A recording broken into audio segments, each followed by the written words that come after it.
We are back with the beautiful and talented Donna Dove. How are you holding up, my friend? Good, good. Wonderful, wonderful. Um, Trinidad. Yes, You're a Trinidadian yes, with lots of Guyanese friends, as you said, yes. and you love Guyanese I food. love Chinese food. What does it mean to have a friend in the industry or friends in the industry who are from a different culture? What does that mean? Does it help you in any way? Does it enhance your work? Do you draw anything from it? What is that like? Well, you draw inspiration from everyone around you, and being in this industry, I'm around a lot of people. I'm around Caribbean, Hmm. African, and a lot of Africans. I live in Harlem, so there's a lot of that African influence. I have some friends who have a boutique called Bebe Noir. The husband is Guinean and the wife is from Mali, and they Mm, have a beautiful store on 8th Avenue.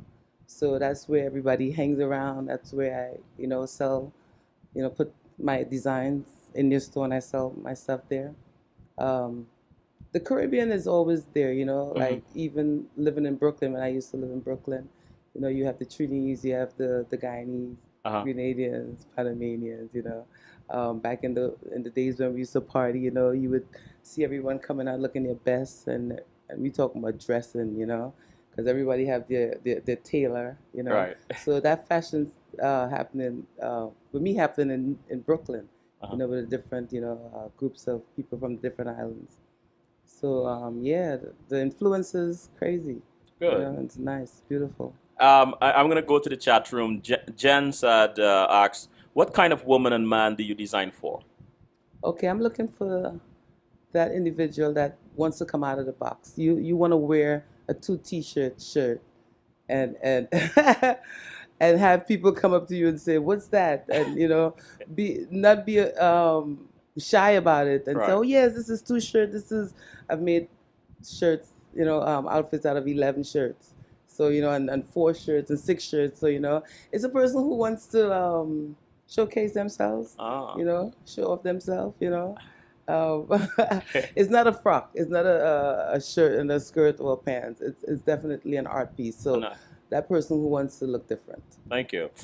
Pluto said, "Hi Donna. Good evening. Hi, Pluto. You have an obvious wealth of artistic talent, as evidenced by that unique and unorthodox top. How are you passing it on to your young and upcoming future artists?" How am I passing it on? It's funny. The young people, I think this is too much clothes for them, some of them. Uh huh. So you would find my age group for my clothing starts from like maybe 40 and up. Hmm. The young people want to show their bodies. So if I pass it on to them and they like it, that'd be great. But I just find that my age group is a little older. Okay. You know, they say And it's too much clothing, too it's too much much, fabric. You know, really. yeah. And then you have to have a certain type of style. And the women that buy my clothing, oh my goodness, you should see them. And most of them are from Brooklyn. Really? They are some of the funkiest people ever. You know. Oh.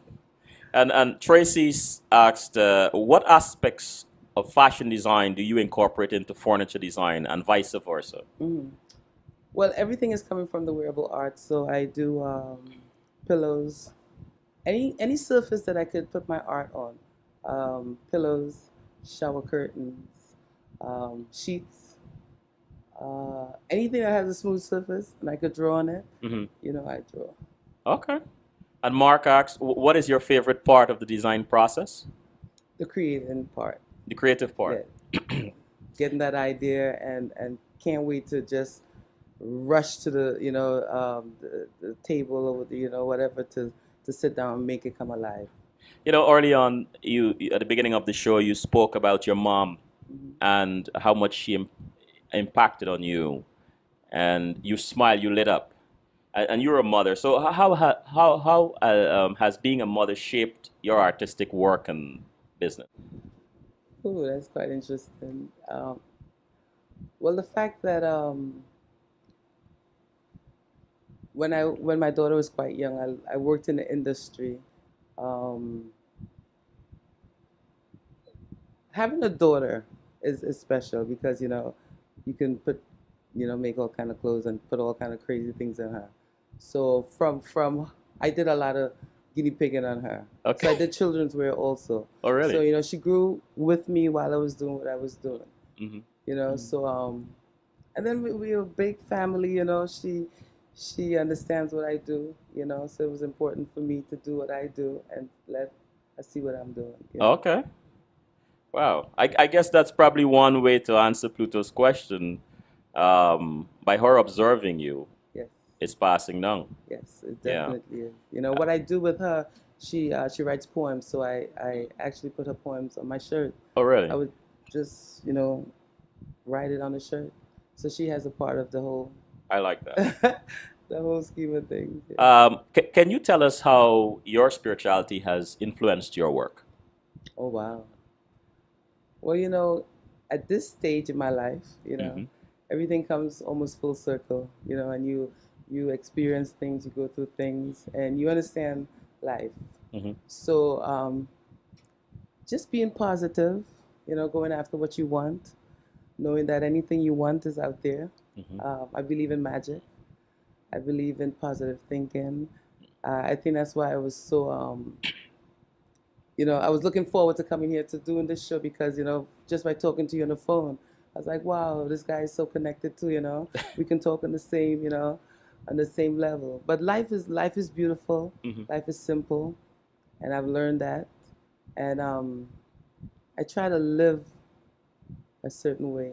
And it's like putting karma, it comes right back to you. It affects me, my work, everything around me.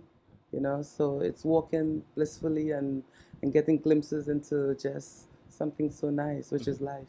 Let me take you somewhere, if you don't mind. Have you ever, you say you work in the wee hours of the morning. Yes. I too. Um, have you ever been working on something? You have an idea of what it is, and then suddenly, out of nowhere, comes the perfect creation. Has that ever happened to you? Like, What?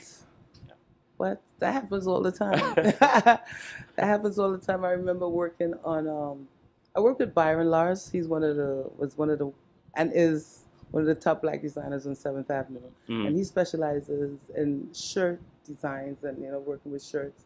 And I remember saying to myself, I'd like to create my own shirt design. And I with channeling that kind of energy right. was able to create what I think is one of my best creation, which is a 11 shirt and top dress.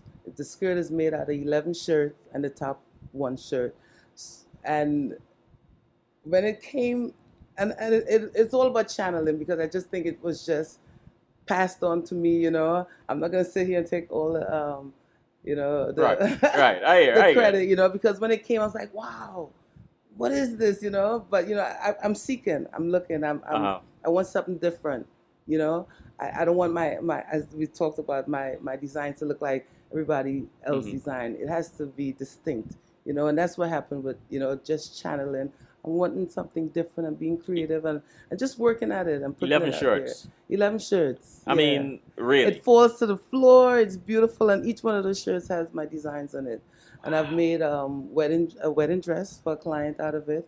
I showed that in Guyana in 2009, I think. It's Is there anywhere beautiful. people can see this Oh if they yes, you can of course DonnaDove.com. DonnaDove.com? Yes, and Okay. Facebook at Donna Dove. Come and check me out All over in right. Harlem. Do you have a mentor in your artistic process? I have a lot of mentors. You do. Yes. What is that like? To have a mentor? Yeah. Well, I'm always learning. Hmm. I'm always looking to people, places, and things to take me to that next level. Hmm. I'm humble enough to, listen. You can become one of my mentors. Oh gosh! Oh wow! Oh, that's an honor. That wow! You be my mentor. Oh, um, let's talk a little bit about mentorship because I'm really tuned to Pluto's question hmm about passing things down and passing things on, and often, so often we see pieces of art, right. and usually by someone who has gone through the process of getting, and gotten there where they've kind of fine-tuned their art. Mm-hmm. But continuity is such an important thing, Mm-hmm. right? And so when I think of mentorship, I'm thinking of continuity of someone or someone's, and it's a two-way street too, because the mentee sometimes can, influence or advise the mentor. But when a mentor, when your mentor or one of your mentors talk to you or advises you, what is that like? Is How important is that to you as a creative person? It's funny you should ask me this question, because just recently I was talking to Brenda Bunsen Bay, and Brenda Bunsen Bay is one of Brooklyn's like top designer, Hmm. and she's been out there for a very, very long time. And I create stuff for her store, and I went to her store, and she was just, as an elder also, she was just giving me, background. As much as I worked in the industry for years, it was good to sit down and listen to what she's saying. And I came out of this store like, wow, she should see that I have this talent, and she wants me to protect it. Mm. So she was giving me feedbacks as to how I should place it, where I should place it, because you don't want, I mean, anything can be taken away. Nothing is like sacred in the sense that this is mine. Right. But she was more or less just telling me how to nurture it and how to keep it and how to have it have longevity. So I walked out of that store and I was like, wow, thank you so much, because I got to understand more of what I'm doing, and how I should care for it. So someone like Brenda Bunsen Bay, just recently just took me to that next level. Hmm. Then you have Walter Green, Hmm. who's filled with just, great, great advice and, mentoring and, constantly, because that's my friend. I talk to him almost every day, about the industry, because he's right up there, up front. Hmm. He knows all the names, all the people. So, you know, um, when I do shows, even to do things like this, what to say, what people want to hear, because he's a writer also, So I do really, really love the fact that I have people like them in my life, because, it takes me, higher and higher. Wonderful. I'm glad you said that because I want the audience to know that this whole show is organic. There Yes. was no, you didn't get no copy of questions. You don't know what I'm going to ask you. Yes. It's just organic, and I love this process because it exposes and protects at the same time, Yes. right? You're free to say what you want. I'm free to ask you what I want, and there's that fluidity, Right. right? And unknown, and I like that. I like that. Right, I like that. Karen in the chat room said, "Hold up, Donna. You'll become each other's. You will become each other's mentor, and he will become your muse of sorts too." Okay, Karen. You have been the curator of two wearable art showcases in New York City, Apollo Theater in Harlem, New York, and PCOG Gallery in New York. How did those opportunities come about? Okay, the first one was the PCOG Gallery. Hmm. Paula Coleman, the director of the gallery, asked me casually one day, "Would you like to do something for Fashion Week?" And I was like, "Yeah." So we decided to get designers, what I call underground designers, to give me one wearable art outfit. And we had with it about a week to do it. And I just ran all over New York, getting Mashoud and Brenda and Mel Simon and you name it, all these designers that are here that people don't know about. And they gave me one outfit. Roger Gary was one of them also. And what we went about doing was creating an installation, putting the clothing on mannequins. What they call an installation now. Right. Some fashion shows, instead of models, they put the clothing on mannequins. So when you walk into the space, it's not there anymore, but it was a beautiful gallery. You see all these different designs, one of a kind, on mannequins or draped in some type of fashionable way, and the name of the designer, and people went crazy.